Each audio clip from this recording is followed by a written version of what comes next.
Hello friends, welcome back to Ghatna Chakra. समसमाहित की घटना चक्र के ऑफिशियल यूट्यूब चैनल पे आपका स्वागत है। मैं वत्सला पांडे इकोनॉमिक्स की आज अपनी तीसरी क्लास को स्टार्ट करते हैं। अभी तक हमने अपने इकोनॉमिक्स में इतनी सारी पोर्शन पढ़ लिया, जिसमें कि हम पहले बेसिक इकोनॉमिक्स के बारे में पढ़े। बेसिक इकोनॉमिक्स में पूंजीवादी अर्थव्यवस्था, समाजवादी अर्थव्यवस्था और मिश्रित अर्थव्यवस्था थी। ठीक है, फिर इसके बारे में ये चार सेक्टर्स तीन प्राथमिक क्षेत्र में एरियाज में बटी है। कौन कौन सी?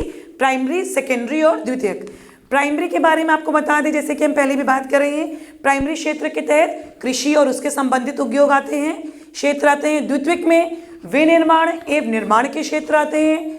तृतीय सेक्टर को हम तृतीय क्षेत्र को सर्विस सेक्टर भी कहते हैं। इसमें क्या क्या आता है? बैंकिंग, शिक्षा, बीमा, चिकित्सा, टूरिज्म। ठीक है, इस तरीके से हमने पढ़ा अपने। फिर कुछ प्रमुख स्थान पढ़े थे, उनके प्रमुख कारखाने कहाँ पे हैं, किस स्थान पे हैं, ये सारी क्लासेस में हमने किया। इसके बाद हमने जीएसटी पढ़ा था कल की क्लास में। जीएसटी क्या है, जीएसटी में अंदर कौन कौन से कर आते हैं, जीएसटी में सेंट्रल का कितना योगदान है, राज्य का कितना योगदान है, इतना हम कर चुके हैं। ठीक है, सो आज की क्लास में हम क्या करेंगे, नया अपना टॉपिक स्टार्ट करते हैं कि किन किन वस्तुओं को जीएसटी के दायरे से बाहर रखा गया है। तो आइए देखते हैं किन किन वस्तुएं जीएसटी हम पढ़ चुके हैं। जीएसटी क्या है? Goods and service tax. कितना क्या लगाया जाता है? अगर राज्य के अंदर है, राज्यों के बीच में है, तो क्या लगेगा? द्वितीय लगेगा, सेंट्रल का अलग लगेगा, स्टेट का अलग लगेगा। अगर इंटरनेशनल है, आईजीएसटी, इंटरनेशनल केसेस में, अंतर्राष्ट्रीय में क्या लगेगा? आईजीएसटी लगेगा, जो कि सिर्फ एक ही अमाउंट लगेगा। ठीक है, हमने कल की क्लासेस में पढ़ा था, रिवाइज कर दूं मैं। जीएसटी लगता है तो जीएसटी दो भागों में बटा होता है। किसी की बिल पे सीजीएसटी, एसजीएसटी। 18 रुपये वो लेगा, 10 रुपये तो 10 रुपये वो लेगा, 20 रुपये टोटल टैक्स देना पड़ेगा। मान लीजिए किसी भी 100 रुपये की चीज़ पे, ये राज्यों की बात हो गई। अगर राज्यों के मध्य टैक्स कर लगाया जा रहा है तो। लेकिन अगर हम अंतर्राष्ट्रीय संघ की बात करें, अंतर्राष्ट्रीय स्तर की बात करें, तो उसमें आईजीएसटी लगता है, international goods and service tax. उसमें आपसे 10 रुपये एक ही टैक्स एकीकृत होता है, वो एक ही टैक्स रहेगा। उस एक ही में केंद्र और राज्य आपस में बांट लेंगे। मान लीजिए 10 रुपये हुआ तो 5 रुपये राज्य का रहेगा और 5 केंद्र का रहेगा। अब हम देखते हैं जीएसटी के दायरे से बाहर रखे गए कर कौन कौन से ऐसे टैक्सेस हैं जो जीएसटी में नहीं आते हैं, जीएसटी के अंडर नहीं आते हैं। कुछ टैक्सेस को हमने कल पढ़ा था कि सिर्फ उतने ही टैक्सेस क्या हैं, जीएसटी के अंदर आते हैं। मानवीय उपयोग के लिए नशीली शराब का कर, ठीक है, अल्कोहल्स, जो मानवीय अल्कोहल्स अगर इंडस्ट्रियल पर्पस के लिए है, अल्कोहल्स भी यूज होती है, इंडस्ट्रीज में यूज होती है, और मानवीय जो कि इंसान कंज्यूम करता है, लेता है मानव, तो जो शराब अल्कोहल इन द सेंस जो ली जाती है, पी जाती है, वो क्या है, अगर मानवीय उपयोग के लिए है तो वो आउट ऑफ टैक्स रहेगी। ठीक है, आउट ऑफ जीएसटी रहेगी, आउट ऑफ टैक्स नहीं रहेगी, क्योंकि गवर्नमेंट को, स्टेट गवर्नमेंट को इससे बहुत ज़्यादा लाभ होता है। इसीलिए कभी भी शराब बंद नहीं की जा सकती। आपका लॉकडाउन हुआ था, सबसे पहले कोई अनएसेंशियल सर्विस खुली थी तो वो शराब की दुकानें खुली थी, आपको याद होगा। किसी भी सिगरेट या गुटखा के पाउच पर लिखा है consuming it is injurious to health, इसे खाना या पीना सेहत के लिए हानिकारक है। ये लिखने के बाद भी सरकार बेचती है, लेकिन बंद नहीं करती है। क्यों नहीं करती है? क्यों? उसको बहुत बड़ा राजस्व में इससे मुनाफा होता है। सरकार फायदा पा रही है तो क्यों बंद करेगी? ऑब्वियस सी बात है। चलिए, 5 पेट्रो उत्पाद, ठीक है, पेट्रोकेमिकल प्रोडक्ट, अपरिष्ट में अपरिष्कृत क्या होता है? अनसैचुरेटेड, अपरिष्कृत पेट्रोलियम, उच्च गति diesel, motor spirit, natural gas and विमान एंड फ्यूल। क्या हो गया विमान एंड फ्यूल? ईंधन, फ्यूल ईंधन, एयर ईंधन। ठीक है, तो ये क्या है? स्थायी रूप से जीएसटी के दायरे के बाहर रखे गए हैं। मतलब जो मेन पेट्रोकेमिकल्स प्रोडक्ट्स हैं, पेट्रो उत्पाद, वो कौन कौन से हैं? अपरिष्कृत, ठीक है, अपरिष्कृत पेट्रोलियम, अनसैचुरेटेड पेट्रोलियम, उच्च गति का diesel, motor spirit, natural gas और विमानन ईंधन, जो कि विमान को उड़ने में, विमान के लिए विमान वाला ईंधन, वो होता है विमानन ईंधन, को अस्थायी रूप से, कंफर्म नहीं है, परमानेंट नहीं है, टेम्परेरी फेज पे क्या किया गया है? टेम्परेरी इसे आउट ऑफ जीएसटी रखा गया है। ठीक है, 8 सितंबर 2016 को, डेट याद रखिएगा, 8 सितंबर 2016 को संविधान का 122वां संशोधन को क्या कहते हैं?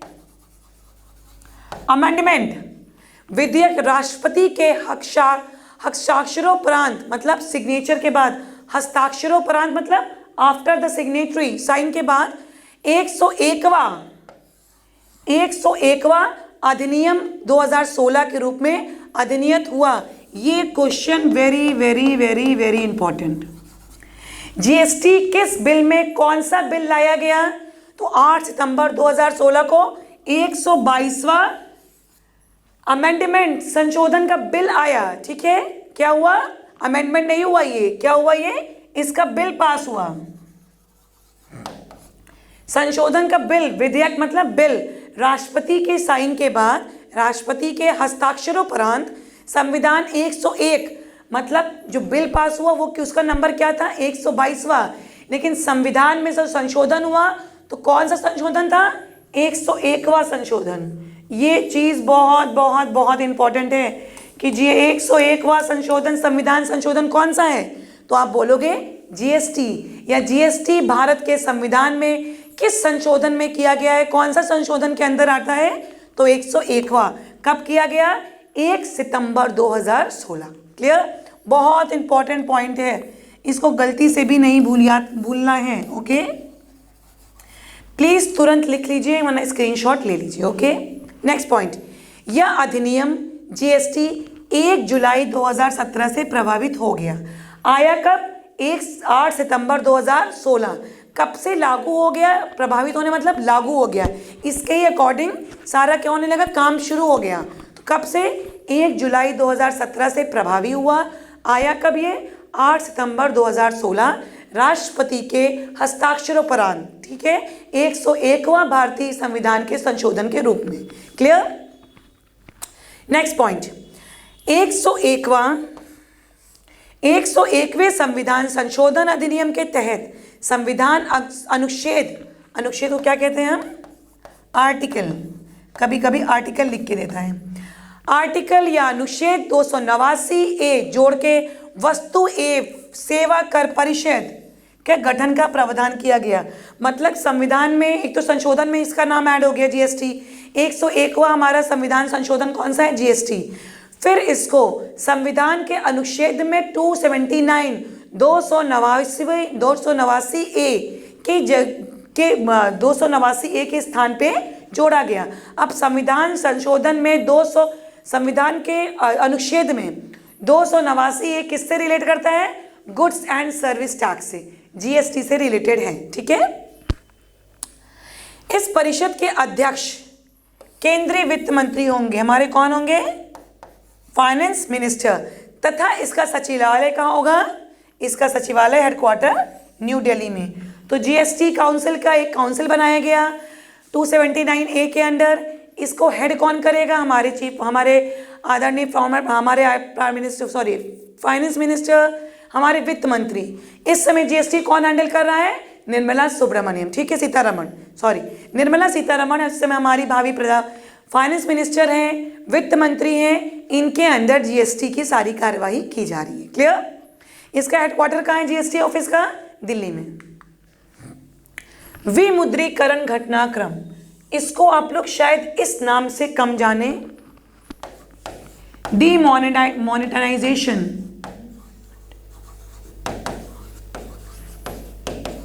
इससे भी शायद कम जाने, लेकिन इससे आप सब वाकिफ होंगे।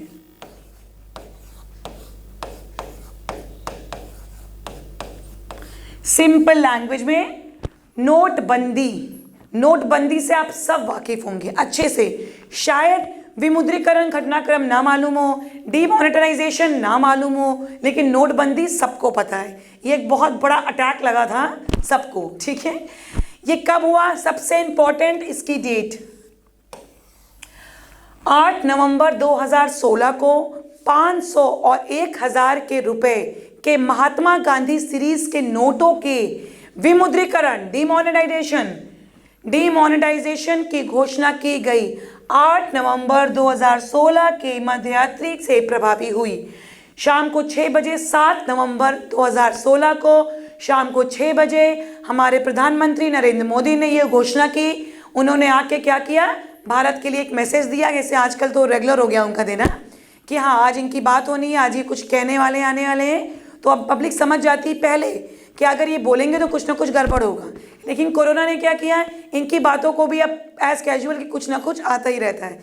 लेकिन जो ये पहला अटैक लगा था भारत की जनता को 7 नवंबर 2019 को, जो चीज़ बोली गई कि आज रात मध्य रात्रि 12 बजे से 500 और 1000 की नोटें बंद कर दी जाएंगी, ये भारत के आप व्यापारिक दृष्टि से या वित्तीय दृष्टि से देखें तो बहुत बड़ा आज तक का झटका था।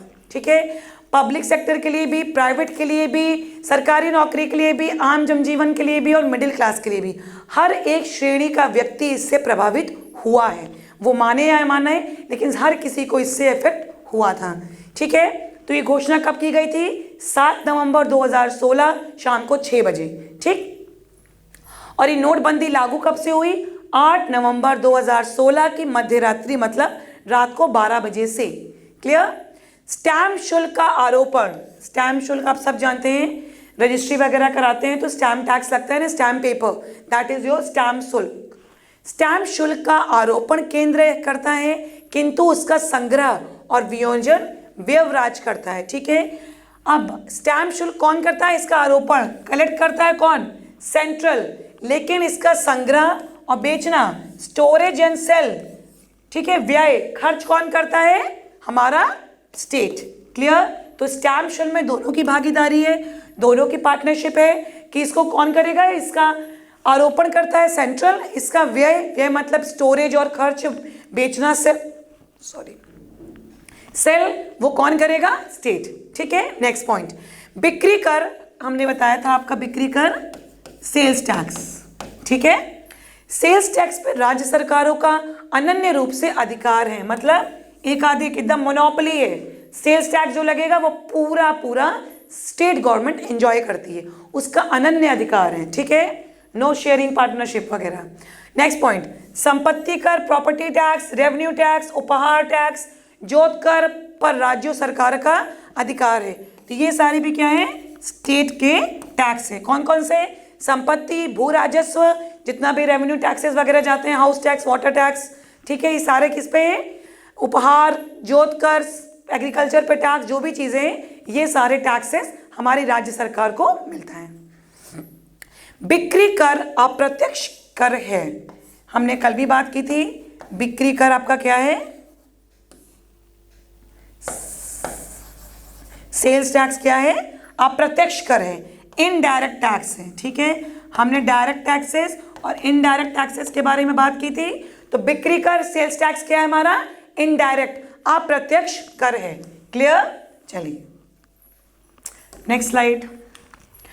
सेवा कर एक अप्रत्यक्ष कर है, हम पहले भी जान चुके हैं, सर्विस टैक्स, जिसमें इसे चेलैया, ठीक है, चेलैया समिति की संस्तुति पर 1994-95 के वित्तीय वर्ष की अवधि में लागू किया गया।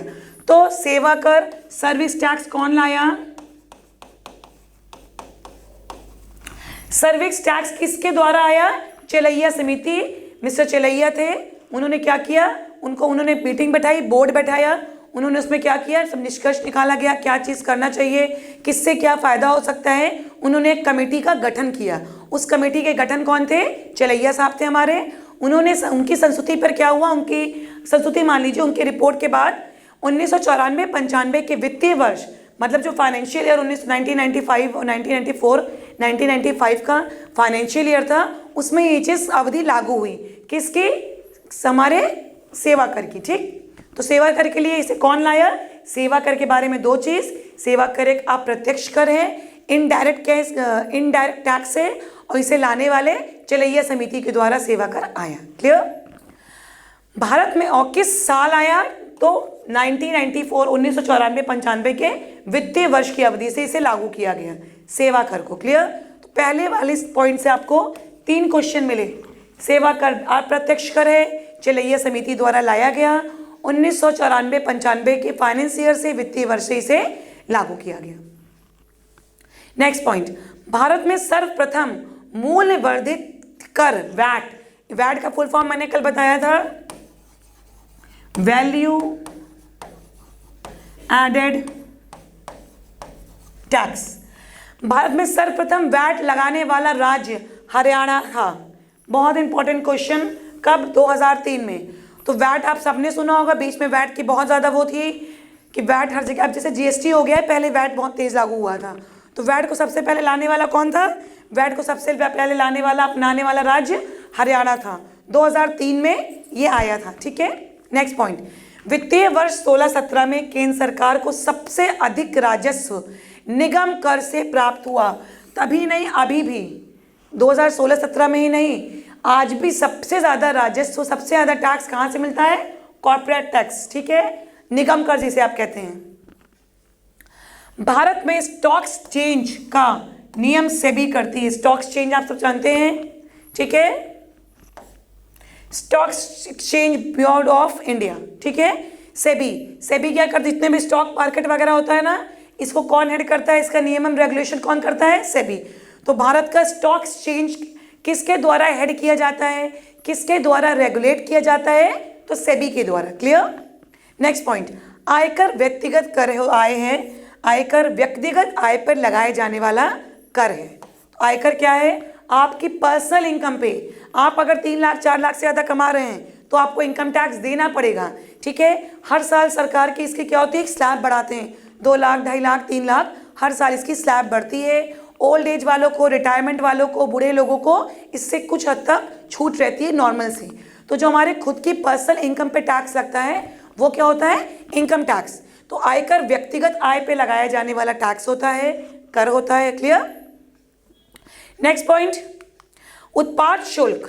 आप जानते हैं एक्साइज ड्यूटी, नाम सुने होंगे, जो भी फॉरेन से चीज़ें आती हैं ना, कहते हैं ना इस पर तो एक्साइज ड्यूटी इतनी लग गई, जितने का सामान उतने की ड्यूटी। तो यहाँ फाइनली हमें अब कोई चीज़ हमने अमेरिका से मंगाई है, उस पर एक्साइज ड्यूटी इतनी लग जाएगी कि 2000 की चीज़ पर 2000 ड्यूटी लग गई, तो वो यहाँ पे 4000 करके आता है। एडिडास है, रिबॉक है, लिवाइस है, इन चीज़ों के प्रोडक्ट इसीलिए इतने महंगे होते हैं कि वहाँ जाइए तो सस्ते पड़ेंगे, लेकिन यहाँ आने पे टैक्सेस बेयर करने के बाद वो अप्रॉक्स डबल हो जाता है, ठीक है। तो वो होते हैं एक्साइज ड्यूटी, बिक्री कर सेल्स टैक्स होते हैं, हम बता चुके हैं, सीमा शुल्क कस्टम ड्यूटी होती है, ठीक है, सेवा कर सर्विस टैक्स, ये सारे क्या हैं? अप्रत्यक्ष इनडायरेक्ट टैक्सेस हैं। तो इनडायरेक्ट टैक्सेस के बहुत अच्छे एग्जाम्पल यहाँ एक साथ सारे दे दिए गए हैं, excise duty, sales tax, custom duty, service tax, ये सारे आपके प्रमुख अप्रत्यक्ष इनडायरेक्ट टैक्सेस हैं। क्लियर? चलिए ओके, नेक्स्ट, आयकर, निगम कर एक संपत्ति कर प्रत्यक्ष टैक्स है। अभी तक हम लोग सिर्फ अप्रत्यक्ष कर रहे थे, इनडायरेक्ट टैक्सेस के बारे में बात कर रहे थे, लेकिन यहाँ पे देखिए income tax, corporate tax and wealth tax, ये तीनों डायरेक्ट हमसे लिया जा रहा है। इनकम टैक्स डायरेक्ट हमारी सैलरी से लिया जा रहा है, ठीक है, हमारी जितनी भी इनकम है उसका हमको साल में एक बार में इनकम टैक्स देना पड़ता है। अगर हम उस स्लैब को पार कर रहे हैं, जो हमारी छूटी हुई एक सरकार की तरफ से छूट है कि 2 लाख 2.5 लाख से कम वालों को नहीं देना है, तो उनको नहीं देना है, लेकिन अगर आप इससे ज़्यादा कमा रहे हैं, इससे ज़्यादा आपकी सालाना इनकम है, तो आपको इनकम टैक्स देना पड़ेगा। कॉर्पोरेट टैक्स, जितने भी बिजनेस वाले होते हैं, मल्टीनेशनल कंपनीज, बड़े बड़े अंबानी, अदानी एक्सेट्रा, जितने भी मल्टी मिलियनियर्स हैं, जितने भी बड़े बड़े बिजनेसमैन हैं, उन कॉर्पोरेट वर्ड से जो टैक्सेस आते हैं वो आपके कॉर्पोरेट टैक्स, वेल्थ टैक्स, संपत्ति कर, अगर आपके पास इतनी संपत्ति से ज़्यादा है तो आपको वेल्थ टैक्स भी देना पड़ेगा। तो आपके income tax, corporate tax and wealth tax, ये तीनों क्या हैं? डायरेक्ट टैक्स हैं, प्रत्यक्ष कर हैं, और ये तीनों क्या थे? हमारे अप्रत्यक्ष कर थे, excise duty, sales tax, custom duty and service taxes. अब आपको सेल्स टैक्स, डायरेक्ट टैक्स और इनडायरेक्ट टैक्स में कोई कंफ्यूजन नहीं होने चाहिए। ये बेसिक 3 हमारे इंपॉर्टेंट है, इनकम, कॉर्पोरेट एंड वेल्थ, ये डायरेक्ट हैं, इनको छोड़ के बाकी सारे इनडायरेक्ट अप्रत्यक्ष करें। क्लियर? नेक्स्ट पॉइंट, राजकोषीय उत्तरदायित्व, रेवेन्यू रिस्पॉन्सिबिलिटी और बजट प्रबंधन अधिनियम, FRBMA, ठीक है, ये क्या है? इसका पूरे का फुल फॉर्म ये क्या है? FRBMA, जिसे कि हिंदी में हम कहते हैं राजकोषीय उत्तरदायित्व और बजट प्रबंधन अधिनियम 2003 में 26 अगस्त 2003 को अधिनियत किया गया। क्या किया गया? अधिनियमित किया गया कि 5 जुलाई 2004 से प्रभावी होगा, ठीक है। तो क्या किया गया, इसका मतलब समझिए। FRBM को कब लाया गया? FRBMA को 2003 में लाया गया, और कब से लागू किया गया? 5 जुलाई 2004 से प्रभावी हो गया, इफेक्टिव हो गया। मतलब ये लाया गया 26 अगस्त 2003 को, इसको लाने की बात हुई, फाइनल करके रख दिया गया। और लागू कब से किया गया? 5 जुलाई 2004 से ये लागू कर दिया गया। क्लियर?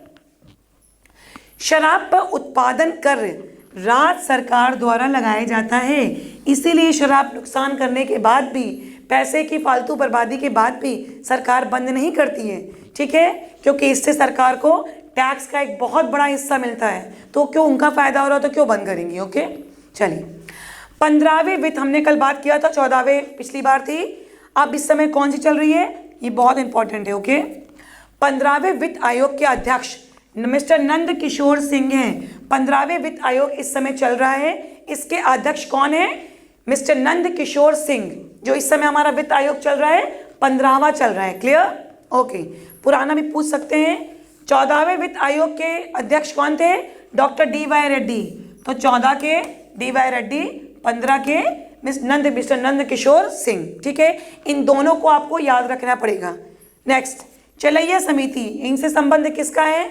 चलैया समिति से डायरेक्ट एंड इनडायरेक्ट टैक्सेस में सुधार, रिफॉर्मेशन ऑफ, इसको बता दूं मैं इस तरह, रिफॉर्मेशन ऑफ डायरेक्ट एंड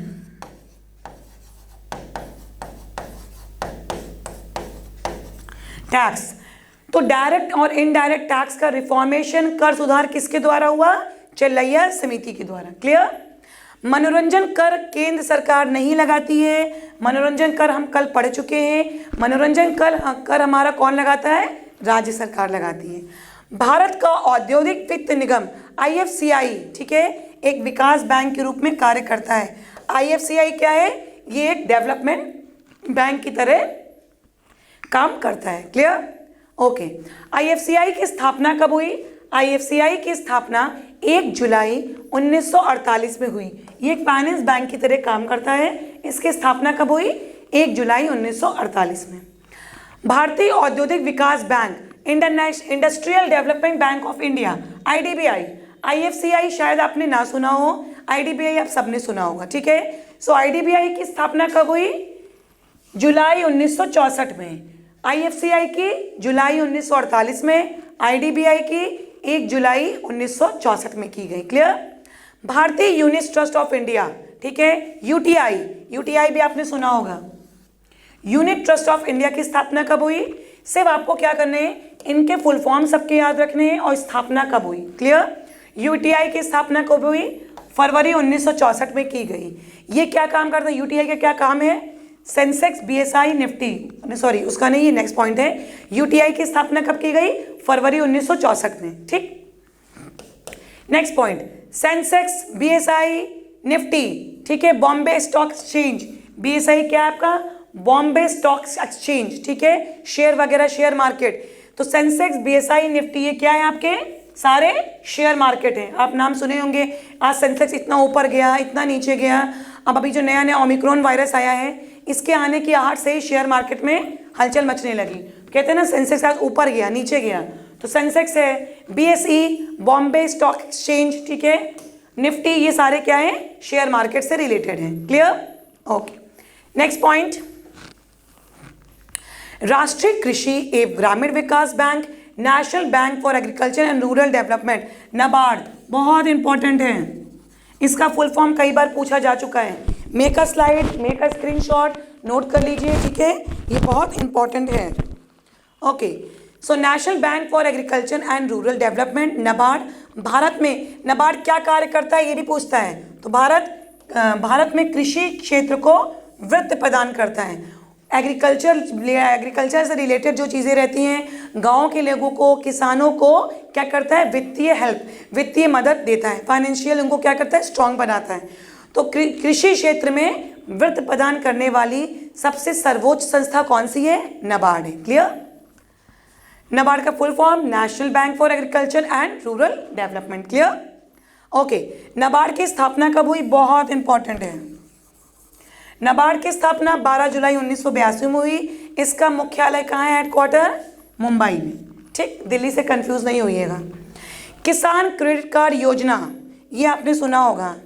किसान क्रेडिट कार्ड योजना, KCCY, आपने सुना होगा, गांव वगैरह में योजना बहुत अच्छी चली थी। ज़रूरतमंद किसानों को एक तरीके से लोन की फैसिलिटी दी जाती थी, ठीक, दी जाती है।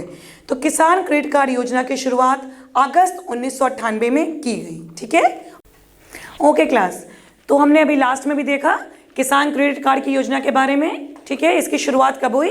1998 में हुई। क्लियर, यहाँ तक हमारा हो गया। अब नेक्स्ट स्लाइड पॉइंट, भारतीय लघु उद्योग विकास, सिडबी, ठीक है। सिडबी एक बैंक है जिसका पूरा नाम क्या है? भारतीय लघु उद्योग विकास बैंक, ठीक है। इसकी स्थापना कब हुई? 2 अप्रैल 1990 में। तो आपको इसमें दो चीज़ क्या याद रखनी है? सिडबी का फुल फॉर्म, सिडबी का फुल फॉर्म क्या है या सिडबी क्या है? तो सिडबी भारतीय लघु उद्योग विकास बैंक है जिसकी स्थापना 2 अप्रैल 1990 में की गई, ठीक है। इसको स्थापित किया गया।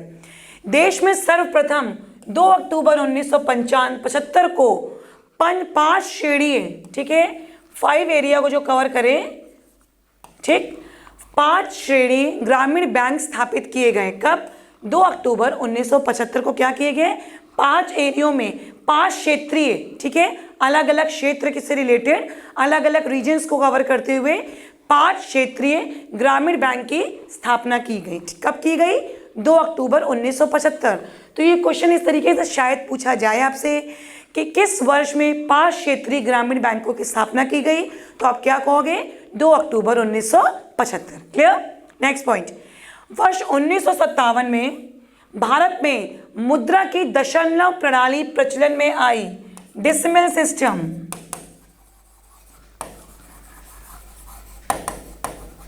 ठीक है। कब आया? 1957 में दशमलव प्रणाली प्रचलन में आई। भारत में सन 1957 में क्या हुआ?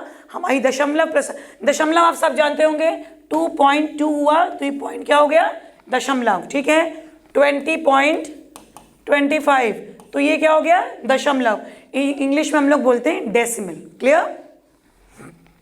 Okay, next point, national stock exchange of India, ठीक है, national stock exchange of India,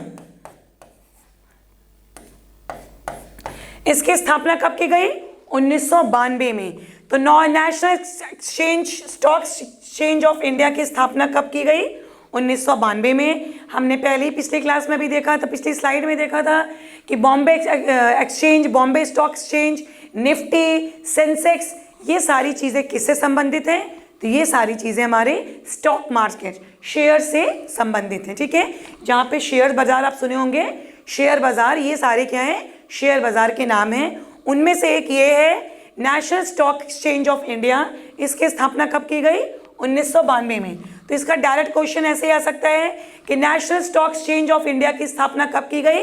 तो आप क्या कहेंगे? 1992 में हुई, ठीक। निक्की, ठीक, निक्की क्या है? टोक्यो एक्सचेंज स्टॉक एक्सचेंज है, स्टॉक का मूल सूचकांक प्राइस इंडेक्स, ठीक है। तो निक्की क्या, अगर किसी क्वेश्चन पूछा जाए निक्की किससे संबंधित है, तो आप क्या बोलोगे? निक्की टोक्यो स्टॉक एक्सचेंज से, उनका एक स्टॉक जो होता है स्टॉक प्राइस इंडेक्स, SPI से रिलेटेड है। किससे? जापानी से, जापान के टोक्यो स्टॉक एक्सचेंज से रिलेटेड है ये, ठीक है। ये टोक्यो आपका टोक्यो स्टॉक एक्सचेंज TSE से रिलेटेड होता है निक्की, जो कि क्या है? स्टॉक प्राइस इंडेक्स है। कहाँ का? जापान का। तो ये क्वेश्चन डायरेक्ट पूछा जा सकता है कि निक्की से आप क्या समझते हैं? निक्की क्या है? 4 अलग अलग ऑप्शन दे देगा, जिसमें कि ये देगा कि वो जापान का एक स्टॉक प्राइस इंडेक्स है, तो आप मानोगे हाँ, तब उस पर आप क्लिक करोगे, ठीक है। बाकी के 3 ऑप्शन गलत होंगे। कहाँ का है? टोक्यो स्टॉक एक्सचेंज का। क्लियर। चलिए नेक्स्ट पॉइंट। ओके, BSE हमने पहले भी पढ़ा था, बॉम्बे स्टॉक एक्सचेंज, ठीक है, हमने पढ़ा था पिछली स्लाइड में भी। बॉम्बे स्टॉक एक्सचेंज जो कि बॉम्बे में स्टेब्लिश्ड है, भारत का सबसे पुराना स्टॉक एक्सचेंज है, जिसकी स्थापना 1875 में हुई थी। और national stock exchange of India की स्थापना कब हुई थी? 1992 में। मतलब लगभग 80 साल पहले 80 के 85 साल पहले कह दीजिए, उससे 85 साल पहले लगभग इसकी स्थापना, 85 क्यों, वो 1992 में हुआ है। 108 साल, 107-8 साल, 112 साल पहले, मतलब बॉम्बे स्टॉक एक्सचेंज कितना पुराना है, इसकी स्थापना 1875 में हुई थी। National stock exchange of India की स्थापना 1992 में हुई थी। इसके स्थापना के ईयर, स्टैब्लिशमेंट ईयर्स आपको याद रखने रहेंगे। क्वेश्चन इनसे पूछा जा सकता है कि बीएसई किससे रिलेटेड है, एनईएसई क्या है, ठीक है, स्टॉक एक्सचेंज क्या होता है, इसमें क्या होता है, निफ्टी किससे रिलेटेड है। निक्की और निफ्टी में कंफ्यूज नहीं होइएगा। Nifty is related to India, Bharat से संबंधित है, जहाँ की निक्की का है जापान से संबंधित है, वहाँ का स्टॉक प्राइस इंडेक्स होता है। Clear, okay. Bombay stock exchange Bharat का सबसे पुराना शेयर बाजार है, एक स्टॉक एक्सचेंज है। इसकी स्थापना कब हुई थी, सन 1875 में। Okay, next point, Bombay stock exchange BSE, ठीक है, इसको हम क्या बोलते हैं, बीएसई के संवेदी सूचकांक इंडेक्स को संक्षिप्त रूप से सेंसेक्स कहते हैं। ठीक है, अब इससे समझ में आ गया सेंसेक्स क्या है, जो उसके इंडेक्स होता है ना। आप देखिए हमारे यहाँ सेंसेक्स हैं, जो कि जापान में निक्की है, वहाँ का प्राइस इंडेक्स क्या था, स्टॉक प्राइस इंडेक्स निक्की। हमारा का यहाँ का क्या इंडेक्स है, हमारा का सेंसेक्स। क्लियर, आज सेंसेक्स ऊपर गया, आज सेंसेक्स नीचे आया। ठीक है, बोलते हैं ना शेयर बाजार में या न्यूज़ में आपने सुना होगा, कोई भी नया चीज़ अचानक मार्केट में आती है, कोई चीज़ का मौसम बदले, कोरोना आया, कोई भी नई चीज़ आई, कोई कंपनी बड़ी बिकी, अंबानी ने कुछ नया लिया, तो क्या होंगे, प्राइजेस हाई या लो होते हैं। तो प्राइजेस हाई और लो किससे होंगे, इसी स्टॉक एक्सचेंज के उन्हीं बड़ी कंपनियों के शेयर्स की, और शेयर्स की इंडेक्स वैल्यू क्या होती है, Sensex. Clear, Bombay exchange, Bombay share बाजार जिसकी हम कहते हैं बॉम्बे स्टॉक एक्सचेंज, ठीक है, दलाल स्ट्रीट कहाँ पे स्थापित है, ये मुंबई के दलाल स्ट्रीट में बम्बई शेयर बाजार स्थित है, जिसे कि हम बॉम्बे स्टॉक एक्सचेंज भी कहते हैं। इतना क्लियर आया। शेयर वगैरह के बारे में आजकल आप बहुत जानते होंगे, क्योंकि ऑनलाइन मोबाइल पे भी ना बहुत से लोग आजकल शौक से पैसे बढ़ाने के लिए या इन्वेस्ट करने के लिए या कुछ भी के लिए एक डीमैट अकाउंट खुलाइए और शेयर बाजार में इन्वॉल्व कीजिए। ठीक है, तो मैं ये आपको एडवाइस नहीं कर रही हूँ, आप कहना मैम ऐसे एडवाइस कर रही नहीं, मैं एक जनरल सी बात बता रही हूँ कि इन सारे टर्म से आप सब फैमिलियर होंगे, सब लोग इससे भली भांति परिचित होंगे इस समय। Okay, next point, AW Phillips ने स्फीति की दर, ठीक है, इन्फ्लेशन तथा बेरोजगारी की दर, रेट ऑफ अनएम्प्लॉयमेंट,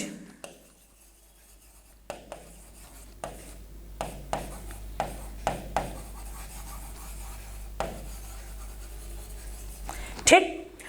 तो AW फिलिप्स ने क्या किया, इन्होंने स्फीति की दर तथा बेरोजगारी की दर के बीच का एक विलोम संबंध पाया। मतलब जब स्फीति की दर तेज होगी तो बेरोजगारी कम होगी, बेरोजगारी ज्यादा होगी तो स्फीति दर कम होगी। तो इन्होंने क्या कहा कि ये दोनों चीजें, ठीक है, ये दोनों चीजें एक दूसरे के रिवर्स हैं। ठीक है, रिवर्स में आती है, एक दूसरे का विलोम संबंध है। ठीक है, okay. State bank of India को छोड़ के भारत में सार्वजनिक क्षेत्र में 11 बैंक है। ठीक है, अगर हम स्टेट बैंक ऑफ इंडिया, इसके बारे में किसी को बताने की कुछ भी जरूरत नहीं है। ठीक है, आरबीआई के बाद ये हमारा पहला नेशनलाइज बैंक है। सब लोग का ऑलमोस्ट, जितनों का भी बैंक अकाउंट होंगे इनमें सबके ऑलमोस्ट होंगे ही। तो एसबीआई को छोड़ के भारत में कितने सार्वजनिक गवर्नमेंट बैंक है, कितने हैं, 11। आईडीबीआई सार्वजनिक क्षेत्र का एक बैंक है, किंतु नेशनलाइज नहीं है। ये सारे क्या हैं, नेशनलाइज बैंक है।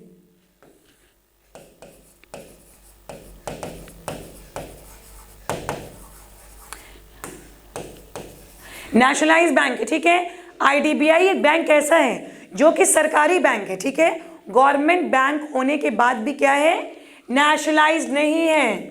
ठीक है, सार्वजनिक क्षेत्र का बैंक होने के बाद भी ये नेशनलाइज नहीं है। ठीक है, सार्वजनिक क्षेत्र में के बैंकों में स्टेट बैंक ऑफ इंडिया सबसे बड़ा व्यापारिक बैंक है। क्या है, पब्लिक सेक्टर का जो बैंक है, ठीक है, नेशनलाइज जितने भी बैंक है उनमें सबसे बड़ा, सबसे ज़्यादा बिजनेस करने वाला कौन सा बैंक है? एसबीआई। जितनी भी आप एफडी, आरडी जो भी बनाते हैं बैंक में ना, मैक्सिमम रेट ऑफ इंटरेस्ट कौन दे रहा है? हमारा एसबीआई। इससे ज़्यादा प्राइवेट नेशनलाइज बैंकों में कोई भी नहीं दे सकता। ठीक।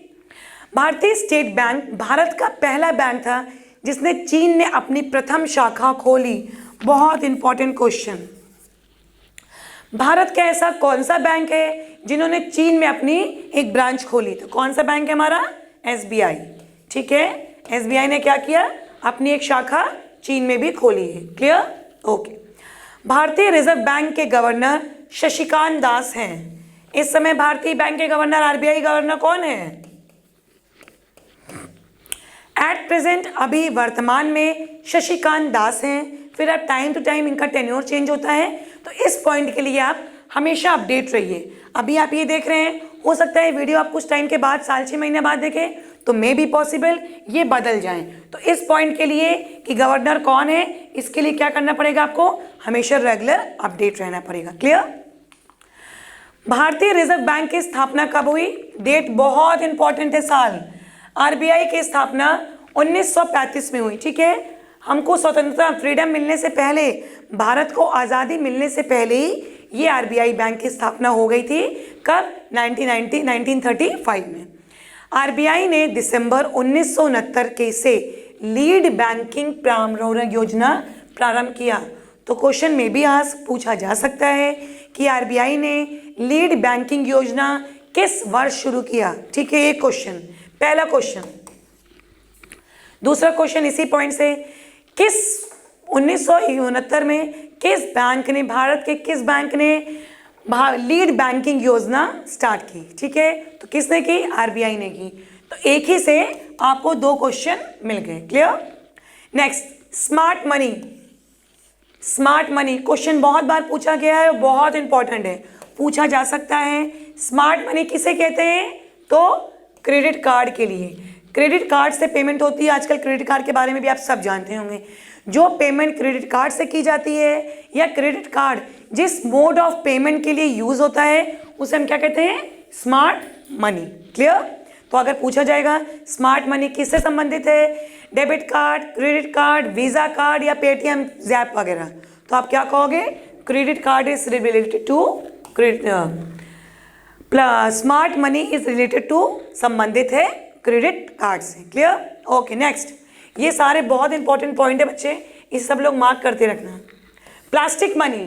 प्लास्टिक मनी कैश या मुद्रा का एक विकल्प है। ठीक है, प्लास्टिक मनी क्या है? कैश मनी का एक विकल्प है। प्लास्टिक मनी को भी कार्ड, आप कैशलेस आजकल हो गया है ना, अगर आप कार्ड की पेमेंट कर रहे हैं, कार्ड के थ्रू पेमेंट कर रहे हैं, तो कार्ड किससे बना होता है? ऑब्वियस सी बात है, प्लास्टिक का मटेरियल रहता है। आप में से कोई नहीं होगा जो कि कार्ड यूज़ नहीं करता है। तो कार्ड किससे बना होता है? प्लास्टिक से। तो इसीलिए क्या है? प्लास्टिक क्या है? प्लास्टिक मनी कैश और मनी का क्या है? एक विकल्प है, ऑप्शन है। क्लियर? सॉरी। प्लास्टिक मनी के उदाहरण, अब देखिए प्लास्टिक मनी के एग्जाम्पल जैसे कि हमने बताया, credit card, debit card, smart card, ATM card. ठीक है, ये सब क्या है? Plastic money. इसे प्लास्टिक मनी क्यों कहते हैं? कि हमारे सारे कार्ड वो प्लास्टिक के कार्ड होते हैं ना, इसलिए ये प्लास्टिक मनी है। ठीक है, नेक्स्ट पॉइंट एक और, प्लास्टिक मनी यूज करने वाला भारत, विश्व का कौन सबसे पहला देश था? तो प्लास्टिक मनी यूज करने वाला ऑस्ट्रेलिया, ऑस्ट्रेलिया विश्व का प्रथम देश था जिसने कि प्लास्टिक मनी का यूज सबसे पहले किया। क्लियर? ये स्लाइड बहुत इंपॉर्टेंट है, प्लीज स्क्रीनशॉट ले लीजिए, लिख लीजिए। फिर से रिवाइज कर रही हूँ, आरबीआई की स्थापना वेरी इंपॉर्टेंट। ठीक, लीड बैंकिंग योजना भी आप इंपॉर्टेंट है, smart money very important, credit card होती है, प्लास्टिक मनी क्या होती है, वो चीज़ है, क्या चीज़ इसकी डेफिनेशन, तो क्या है? कैश या नगद का एक ऑप्शन होता है, विकल्प है। प्लास्टिक मनी के उदाहरण debit card, credit card, ATM card, smart card, ये क्या है? प्लास्टिक मनी के उदाहरण है। विश्व में ऑस्ट्रेलिया एक पहला देश था जिन्होंने प्लास्टिक मनी इस्तेमाल करना प्रारंभ किया था। क्लियर? नेक्स्ट पॉइंट, मुद्रा निर्गमन आरबीआई के प्रमुख कार्यों में से एक है। ठीक है, तो ये देखिए मुद्रा का निर्गमन कौन कहता है? Flow of money. Flow of money कहाँ का, किसका मेन काम है? तो फ्लो ऑफ मनी के सारे काम कहाँ से होते हैं? मुद्रा के निर्गमन कहाँ से होते हैं? मुद्रा का निर्गमन का मतलब मूवमेंट। तो मुद्रा के सारे मूवमेंट कहाँ जाना है, कैसे जाना है, कहाँ छपना है, क्या होना है, ये सारा कौन हेड करता है? आरबीआई। प्रमुख कार्यों में से एक है, ठीक है। तो आरबीआई के पास बहुत काम है, बहुत से उसके पास अपने खुद की ड्यूटीज है, फंक्शंस है, लेकिन उनमें से एक इंपॉर्टेंट और भी कौन सा है? मुद्रा का निर्गमन। क्लियर? प्रधान उधारी दर, ठीक है, प्राइमरी लेंड रेट जिसे हम कहते हैं PLR, वह देखिए प्रधान उधारी दर, अगर ये क्वेश्चन पूछा जा सके, हो सकता है कई एग्जाम्स में पूछा भी गया हो। इकोनॉमिक्स थोड़ी सी बोरिंग होती है, लेकिन हमारी डेली लाइफ से जुड़ी हुई है। अगर इसे अपने पे लेके, अपने रूटीन में लेके पढ़ेंगे, कभी भी बोरिंग नहीं लगेगी। क्लियर? चलिए, हम कहाँ थे? प्रधान उधारी दर जिसे हम कहते हैं प्राइमरीली लेंड रेट, लेंड माने उधार, वह ब्याज दर होती है जिस पर बैंक अपने सर्वप्रिय विश्वसनीय ग्राहक को ऋण देता है, ठीक है। PLR के बेस पे क्या होता है? बैंक अपने कस्टमर को, और इन्होंने क्या किया? विश्वसनीय, इसके लिए लॉयल, ठीक है। इस इकोनॉमिक्स की लैंग्वेज में विश्वसनीय को लेके हम क्या कहेंगे? Loyal customer. जो हमारे सबसे लॉयल कस्टमर होते हैं उन्हीं को PLR की सुविधा देती है, PLR रेट पर देती है, ठीक। ओके। फरवरी 2011 से प्रारंभ स्वाभिमान कार्यक्रम का उद्देश्य ग्रामीण क्षेत्रों में शाखा रहित बैंकिंग सुविधाएं मुहैया कराना था। तो स्वाभिमान कौन सी योजना है, किससे संबंधित है? तो स्वाभिमान फरवरी 2011 में एक योजना स्थापित की गई, लाई गई, जिसका नाम था स्वाभिमान। उसका मुख्य उद्देश्य ग्रामीण क्षेत्रों में शाखा रहित, जहां भी बैंक क्या है? शाखा नहीं है, बैंक वहां पे ब्रांचेस नहीं है, उनको क्या कराना? उनको सुविधाएं, उनकी बैंक की जो फैसिलिटीज़ है, उस एरियो में बिना ब्रांच के होने के बाद भी बैंकिंग फैसिलिटीज़ को अवेलेबल कराना, ठीक है। मान लीजिए बहुत इंटीरियर कोई गांव है, वहाँ किसी भी बैंक की ब्रांच नहीं है, लेकिन लोगों को बैंकिंग की सुविधा चाहिए, फैसिलिटी चाहिए। कोई किसी का दूर रहता है, पैसा भेजना है, पैसा आना है, तो कैसे होगा? तो गवर्नमेंट की 2011 की ये योजना थी स्वाभिमान, जिसका यही उद्देश्य था कि ग्रामीण क्षेत्रों में शाखा रहित, ठीक है, सहित मीन्स अगर वहाँ शाखा होती, लेकिन यहाँ पे कह रहा है शाखा रहित बैंकिंग सुविधाएं मुहैया कराना। क्लियर? ओके। ब्याज दर की वह दर क्या कहते हैं? Repo rate. इससे आप लोग भी वाकिफ होंगे शायद, अगर ज़रा सा भी डेली उसमें करते हैं। बैंक रेट क्या है, इंटरेस्ट रेट क्या है, रेपो रेट क्या है, रिवर्स रेपो रेट क्या है? तो ये है। तो रेपो रेट क्या होता है? ब्याज की वह दर जिस पर आरबीआई वाणिज्यिक बैंकों, वाणिज्यिक बैंक क्या होते हैं?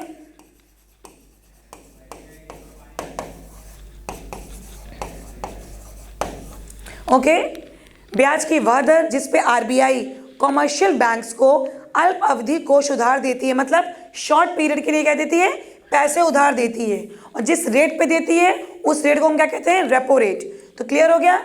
उस रेट ऑफ इंटरेस्ट जिस पे आरबीआई कॉमर्शियल बैंक्स को शॉर्ट पीरियड के लिए, कम अवधि के लिए उधार दे, ठीक है। अल्पावधि के लिए कोष उधार दें, ठीक है। अल्प अवधि मतलब शॉर्ट पीरियड के लिए, ओके। जबकि उपयुक्त प्रक्रिया का रिवर्स रेपो रेट, जबकि उपयुक्त प्रक्रिया की विलोम रिवर्स रेपो रेट कहलाती है। ये हो गया रेपो रेट, ठीक है। अब रिवर्स रेपो रेट क्या होगा? अभी तक जिस पर आरबीआई वाणिज्यिक बैंक को दे रही थी, वही चीज क्या हो जाएगा? वाणिज्यिक बैंक आरबीआई को देगी वापस, तो क्या हो जाएगा? वही reverse rate, reverse repo rate. ये था हमारा रेपो रेट, ये हो गया, ठीक। जो ये था, जो वो ब्याज दर थी, उसी का जस्ट उल्टा ये हो जाएगा, ठीक। ये दोनों पॉइंट, रिवर्स रेपो रेट और रेपो रेट, एक दूसरे के इनवर्सली प्रोपोर्शनल है, जस्ट उल्टे हैं। Clear? Okay. Next point, Bharat में मुद्रा एवं साख का नियंत्रण आरबीआई करता है। क्लियर? तो भारत में मुद्रा और साख का नियंत्रण कौन करता है? कौन इसको देखता करता है? आरबीआई करता है। ये आरबीआई का काम है कि इस पे साख पे, इनकी मोनोपोली पे, पैसे पे, इसका सारा किसके ऊपर पावर किसके पास है? भारत के सारे पैसे या फाइनेंशियल पावर किसके पास है? हमारे आरबीआई के पास। क्लियर? मुद्रा एवं साख नियंत्रण के लिए आरबीआई परिमाणगत गुणात्मक उपायों का प्रयोग करती है। किसके लिए करती है? आरबीआई अपने परिमाणात्मक, ठीक है, परिमाणात्मक हो जाता है गुणात्मक, मतलब क्या हो गया, जितना आ रहा है पैसा, जितना जा रहा है, प्लस माइनस में, लॉस प्रॉफिट में जितना भी हो रहा है, इन सब का गुणा भाग आया गया कितना, ये सबका कौन किसकी देखरेख के अंडर होता है?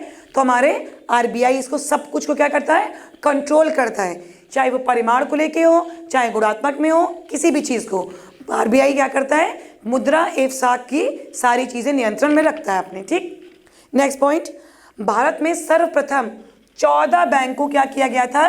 नेशनलाइज किया गया था 1935 में।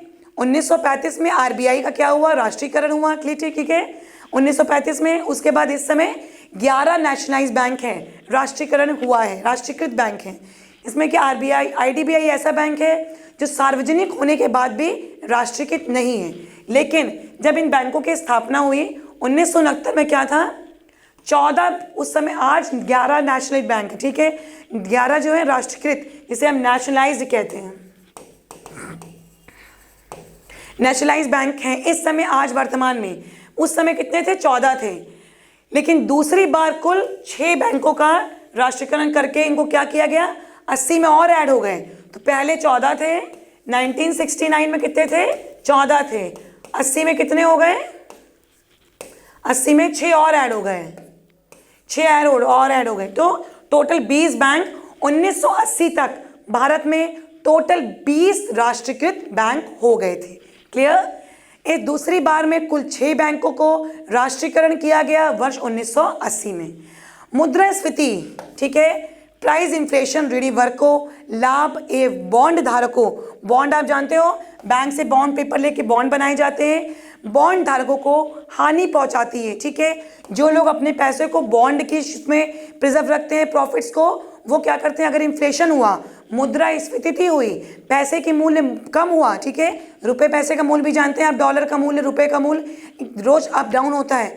अगर मुद्रास्फीति हुई, मतलब मुद्रास्फीति माने पैसे का लॉस, इन्फ्लेशन ऑफ मनी, अगर वो हुआ है तो जितने लोगों ने अपने सेविंग्स को बॉन्ड के रूप में रखा है, जो बॉन्ड धारक होते हैं, उनको क्या होता है? बहुत ही नुकसान पहुंचता है। ठीक है, तो हमने अभी तक यहाँ के अपने इकोनॉमिक्स से क्लासेस कंप्लीट की। अब नेक्स्ट क्लास में इसी क्लास को आगे बढ़ाएंगे। Thank you.